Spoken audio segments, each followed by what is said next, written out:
I am 100% on this alpha, beta, masculine, feminine energy kick, but I think it is so fascinating and relates to a lot of what's going on in the world right now and a lot of how we're trying to grasp for control as adults within our own relationships and also with children. And as children navigate a massive loss of control and trying to regain control, I think it's so important to consider this area. So back to the topic.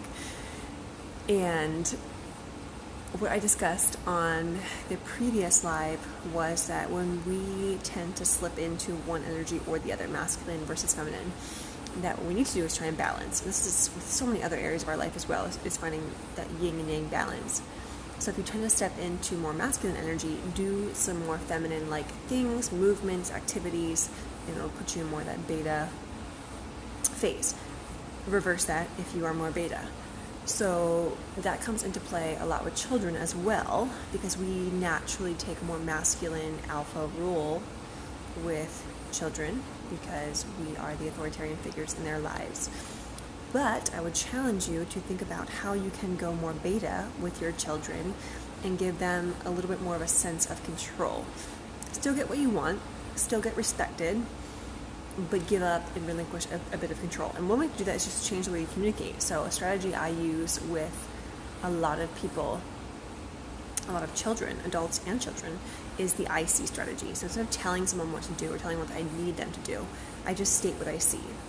If it's children and there's a pile of Legos that needs to be cleaned up, or there's a mess in the house, instead of saying, clean up the mess, do this, I take away their power, I take away their control, I take on that more alpha role, I can instead say, oh, I see some Legos that belong in a bin.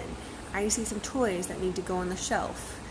And in doing so, you take a little bit more of a beta-like energy, a little bit more of a feminine-like energy, and it allows them to choose how they would like to clean up that mess. I did it today, for example, with a partner.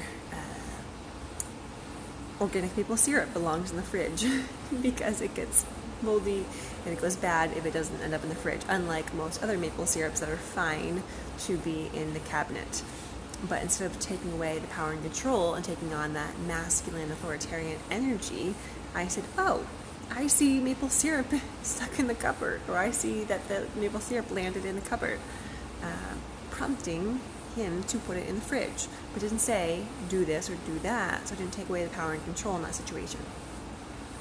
So I would challenge you this week to try to incorporate this I see strategy, give up some control in your relationships, especially your relationships with your children. And if you want to learn more about how to do this and what it looks like in some examples, linking a blog post below.